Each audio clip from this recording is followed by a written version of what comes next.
বিশ্বের অন্যতম বড় প্রযুক্তি প্রতিষ্ঠান অ্যাপলে টিম কুক যুগের অবসান হতে যাচ্ছে। দীর্ঘদিন প্রতিষ্ঠানটির প্রধান নির্বাহী কর্মকর্তার দায়িত্ব পালনের পর এ পদ থেকে সরে দাঁড়ানোর ঘোষণা দিয়েছেন তিনি। তার উত্তরসূরি হিসেবে এরই মধ্যে উঠে এসেছে অ্যাপলের হার্ডওয়্যার ইঞ্জিনিয়ারিং বিভাগের senior vice president John Ternus. আগামী ১ সেপ্টেম্বর টিম কুকের পদত্যাগের পর নতুন সিইও হিসেবে দায়িত্ব নেবেন।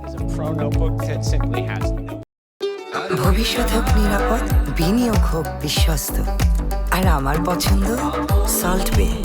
ওয়েলকাম টু সল্ট বে।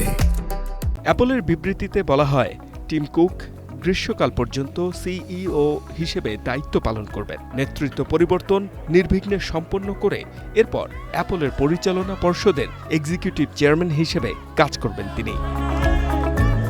২০১১ সালে স্টিভ জবসের মৃত্যুর পর অ্যাপলের সিইও হন টিম কুক।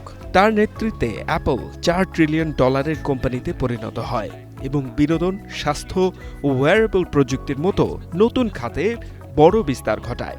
আইফোনকে ঘিরে অ্যাপল ওয়াচ, এয়ারপডস ও অ্যাপল টিভি প্লাসের মতো পণ্য সফলভাবে গড়ে ওঠে।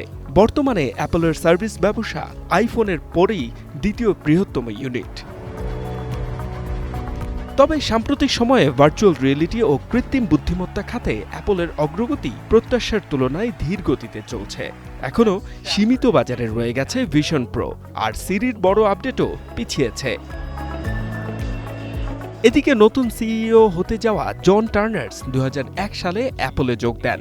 আইপ্যাড ও এয়ারপডস উন্নয়নে গুরুত্বপূর্ণ ভূমিকা পালন করা এই নির্বাহী সর্বশেষ কমদামি ম্যাকবুক নিও উন্মোচনের নেতৃত্ব দেন। বিশ্লেষকদের মতে এআই খাতে সফলতা অ্যাপলের নতুন নেতৃত্বের সামনে সবচেয়ে বড় চ্যালেঞ্জ হবে। H M Ataullah, one international desk.